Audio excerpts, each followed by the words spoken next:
अमित भाई का तहे दिल से और हृदयपूर्वक स्वागत करता हूं और फिर एक बार उनको शुभकामनाएं देता हूं। अमित भाई का महाराष्ट्र से एक विशेष नाता है, एक विशेष रिश्ता है। वे महाराष्ट्र के दामाद हैं। कुछ नेता हाल ही में महाराष्ट्र में दिखाई पड़ रहे हैं कि अपने बहू के नाम पर उंगलियां मोड़ लेते हैं, लेकिन जाने दो उनको। लेकिन हम दामाद का मान सम्मान करने की महाराष्ट्र की परंपरा को कभी नहीं छोड़ेंगे, क्योंकि महाराष्ट्र एक परंपरा, एक संस्कृति आगे बढ़ाने वाला राज्य है। अमित भाई जैसा हिम्मत वाला और कर्तव्यनिष्ठ दामाद महाराष्ट्र का होने की वजह से हमें सबको गर्व और अभिमान है। नवनीत राणा जी बरोबर आहे ना, आपल्याला गर्व है।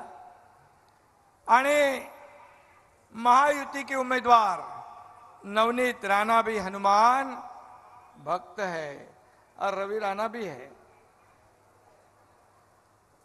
हनुमान चालीसा पढ़ने पर, अभी देवेंद्र जी ने कहा, हनुमान चालीसा पढ़ने पर इन पर देशद्रोह का मामला दर्ज हुआ।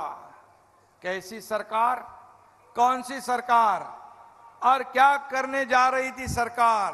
और दोनों पति पत्नी को 14 साल उन्होंने जेल में रखा, लेकिन 14 साल नहीं, 14 दिन अरे 14 साल को भी नहीं डरेगी हमारी बहन। 14 दिन जेल में रहने के बाद फिर एक बार उन्होंने जय श्री राम का नारा दिया। ऐसे नवनीत राणा के लिए आप लोग यहां उपस्थित हैं। रावण की तरह अहंकारी सरकार ने एक कार्रवाई की हुई थी।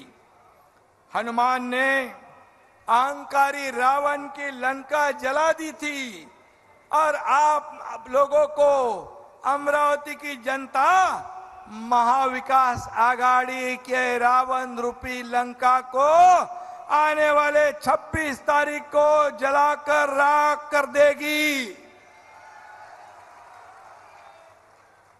और नवनीत राणा रिकॉर्ड मत से चुनकर आएंगे, यह विश्वास मैं यहां पर दिलाने आया हूं। और इसकी मुझे पूरी गारंटी है कि इतनी विशाल सभा में आप यहाँ इकट्ठे हुए भरी धूप में हमारे गृह मंत्री जी को सुनने, उन्हें देखने यहाँ आए हो, और इसलिए 26 तारीख को ये पूरा पुण्य का काम आप जरूर करोगे, ये मुझे पूरा विश्वास है। अमित भाई को देखने के बाद, मिलने के बाद हमें ऊर्जा तो मिलती है, प्रेरणा भी मिलती है, लेकिन एक हिंदी की एक कहावत भी याद आती है, सफल लोग कोई अलग काम नहीं करते, वे बस अलग तरीके से काम करते हैं। और अमित भाई के काम करने का तरीका भी ऐसा ही है। एक बार ठान लिया तो पीछे नहीं हटते। उनके जैसे मैंने कहा, इरादे भी फौलादी है। एक बार जो सोच लिया, सोच लिया, और जहां लोगों की सोच खत्म होती है, वह अमित भाई की सोच और काम शुरू हो जाता है। ये इसका अनुभव मैंने खुद लिया हुआ है। और इसलिए अमित भाई की दूरदर्शिता में एक ताकत है। इसलिए वे देश की दिशा बदलने वाले मजबूत निर्णय मोदी जी के नेतृत्व में ले पाए हैं।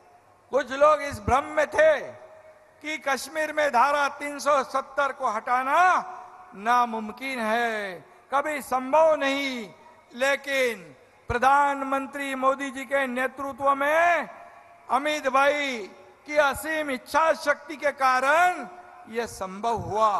कुछ लोग कहते थे दंगे होंगे, कश्मीर जलेगा, लेकिन क्या हुआ का कुछ?